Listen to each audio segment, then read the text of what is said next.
All right, everyone, welcome back. Ready for another deep dive. Always ready. Well, today we're tackling a classic, Sun Tzu's The Art of War. Oh, an excellent choice. And I know what you're thinking. This is going to be all about ancient battles and, military stuff. Right.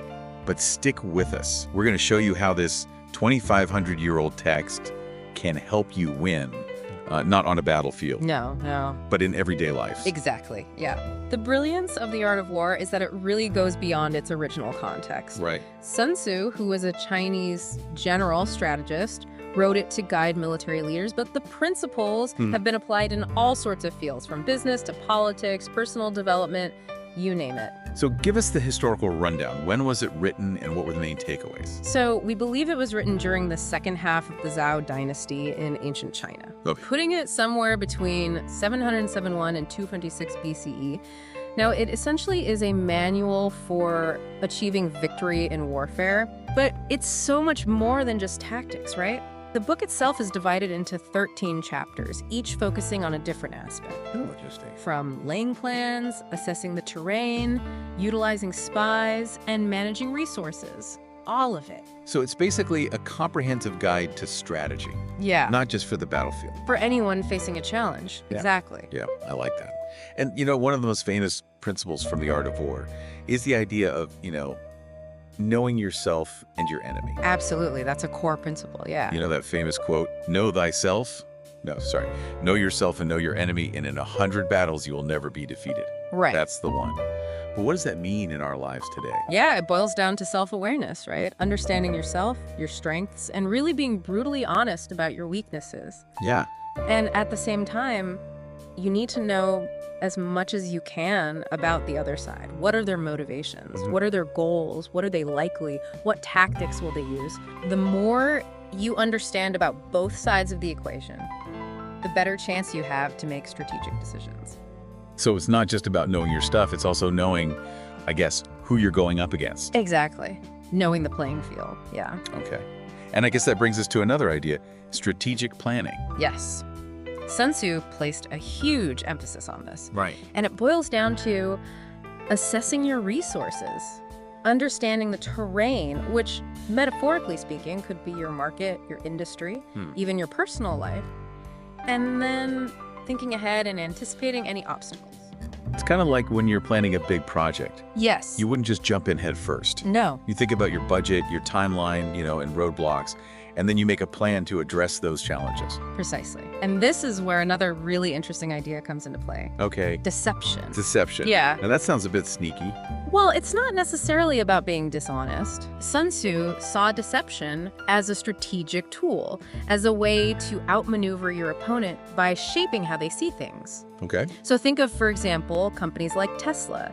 They've been masters of using carefully timed announcements, product reveals to generate buzz and keep their competitors guessing. Interesting. So it's about understanding how information can be a strategic advantage. So it's less about tricking people and more about being strategic and, playing your cards close to your chest. Yeah, exactly. Strategic maneuvering. And this ties into another core principle, adaptability. Sun Tzu knew that, just like in life, things are unpredictable. Oh, yeah. Circumstances change, new challenges arise, and you have to be able to adjust your plans. Yeah, think about how fast technology changes today. Absolutely. Companies that can't adapt and adjust to these new technologies, changing markets, they become obsolete. They're gone, yeah. It's almost like, thinking about how important being flexible is, right? Yes. Not being rigid and being open to new information. Exactly. And Sun Tzu also emphasized the importance of understanding and managing your own energy.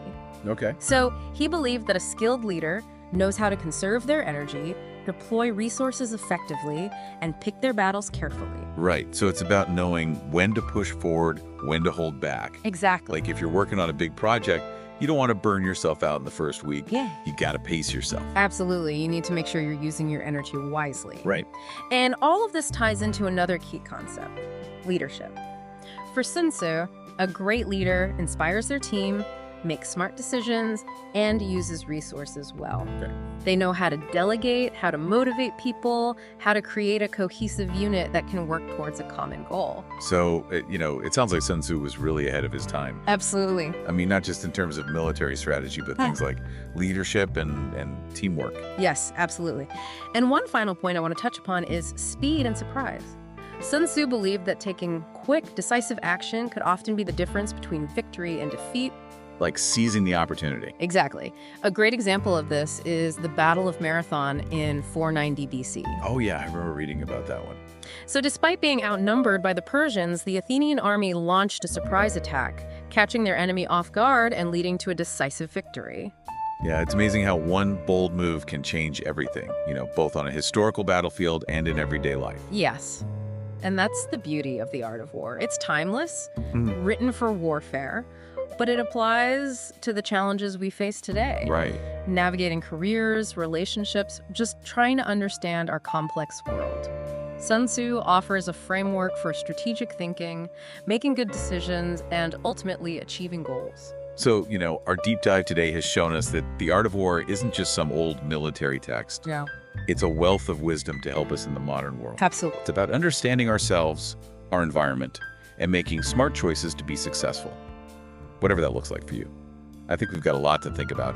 Who knew warfare could be so applicable to our lives today? If you want a fresh perspective on facing challenges and reaching your goals, check out The Art of War and see what wisdom you can find for yourself. Until next time, keep exploring and keep learning. Absolutely.